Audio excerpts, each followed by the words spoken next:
अस्सलामुअलैकुम। तो कैसे हैं आप लोग? उम्मीद करता हूं कि खैरियत से होगे। तो हर बाकी तरह न्यू वीडियो के साथ मोहम्मद रजा सकीब मुफ्ती साहब का बयान है दोज़ाख का सबसे हल्का अजाब।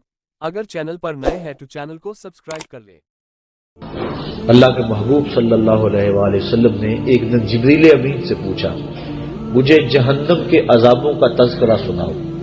मिशकात की रिवायत है, अर्ज की हुजूर, सबसे हल्का अजाब, अखफ़ुल अजाब, सबसे हल्का अजाब जो जहन्नमियों को दिया जाएगा वो ये होगा कि उनके पांव में आग के जूते रखे जाएंगे।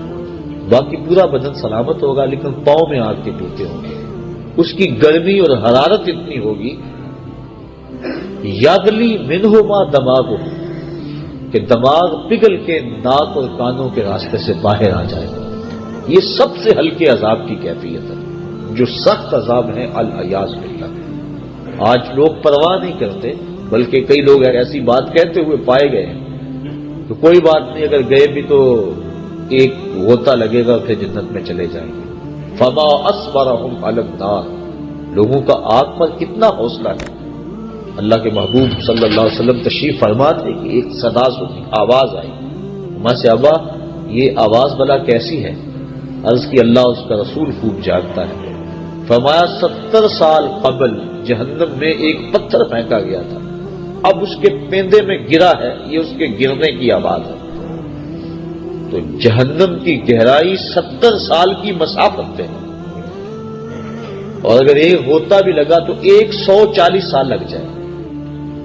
तो कितने हौसले से, कितनी डिठाई से कह दिया जाता है, कोई बात नहीं है। कोई कहता है ये जहां बिठा, अगला किसने बिठा?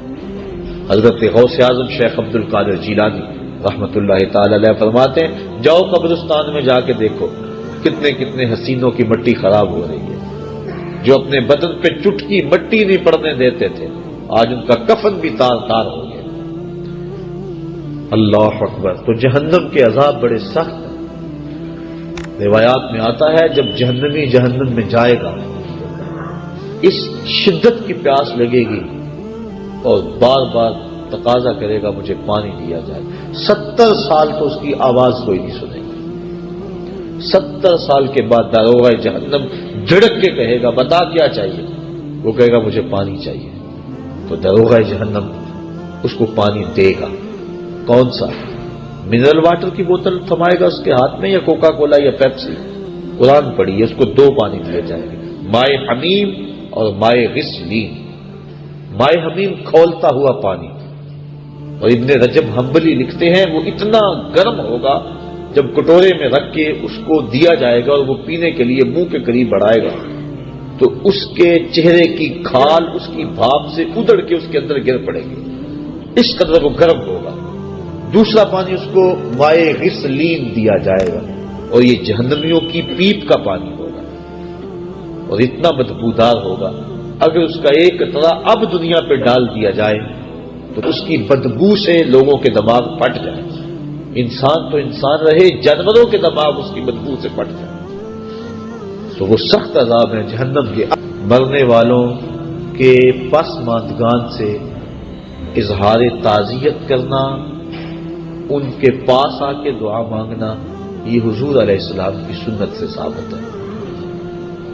अल्लाह के महबूब सल्लल्लाहु अलैहि वसल्लम तशरीफ फरमा थे कि एक सहाबी जिनका नाम था माइज इब्ने मालिक रज़ी अल्लाह ताला अन्हु, वो हाजिर हुए और अर्ज की, तहिरनी या रसूल अल्लाह सल्लल्लाहु अलैहि वसल्लम, हुजूर मुझे पाक कर दीजिए।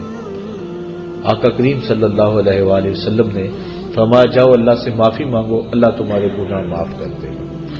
गए, माफी मांग, तौबा की, लेकिन इस्तराब ऐसा था, कैफियत ऐसी थी, फिर पलट के आ गए। फिर कहा, तहिरनी या रसूल अल्लाह, आका मुझे पाक कर दीजिए। हुजूर नबी रहमत सल्लल्लाहु अलैहि वसल्लम ने इरशाद फरमाया, जाओ अल्लाह से माफी मांगो, वो तुम्हारे गुनाहों से दरगुजर फरमा ले। गए, फिर पलट के आ गए। फिर आका करीम ने पूछा, बेमा उतहिरो का, तुझे किस जुर्म से पाक करूं? बार बार पूछता है। बार बार कहा कि अल्लाह की बारगाह में तौबा करो, वो माफ कर देगा, लेकिन फिर तुम वापस पलट आते हो, बेमा उतहिरो का, तुम्हें किस गुनाह से पाक करूं? काला मिन ज़िना, अर्ज़ की हुजूर मुझसे ज़िना सरसद हो गया है। اور اس کی جو سزا دنیا پر ہے وہ بڑی کڑی اور سخت ہے، وہ میں برداشت کر لوں گا، لیکن آخرت کی سزا میرے بس کا روگ نہیں۔ عرض کی حضور وہ عذاب میں نہیں سہ سکتا، وہ سنسار کرنا سزا ہے زنا کی شادی شدہ کے لیے، لیکن میں دنیا کے اوپر اپنے آپ کو پاک کر کے آخرت میں سرخرو ہو کے جانا چاہتا ہوں۔ آقا کریم نے فرمایا کہ اس نے شراب تو نہیں پی رکھی کہ نشے میں کہہ رہا ہوں، اسے نہیں پتا اس کی کتنی بڑی سزا ہے جو یہ بات کر رہا ہے۔ ایک صاحب اٹھے، منہ سونگا، عرض کی نہیں حضور ایسی کوئی حالت نہیں ہے۔ پھر پوچھا آقا نے کہ اس کا توازن عقلی تو ٹھیک ہے؟ صحابہ نے عرض کی ہاں حضور صحیح الحواس ہے۔ اتنے میں وہ 4 مرتبہ بار بار اقرار کر چکے کہ حضور میں نے زنا کر لیا اور میں شادی شدہ ہوں۔ آقا کریم نے فرمایا مائز ابن مالک کو سنسار کر دیا گیا، سنسار کر دیا گیا۔ جب ان کو پتھر مارے جا رہے تھے، ایک روایت کے لفظ ہیں کہ حضور مسجد نبوی میں سخت اضطراب میں مبتلا تھے، آنکھوں میں آنسو، کبھی کھڑے ہو جاتے ہیں کبھی بیٹھ جاتے ہیں۔ کسی نے پوچھا بندہ نواز خود ہی تو حکم دیا اور خود ہی رو رہے ہو؟ کہا وہ میرا عدل تھا، یہ میری محبت ہے۔ اب انہیں جب سنسار کر دیا گیا، حضور ان کا جنازہ پڑھانے کے لیے نکلے۔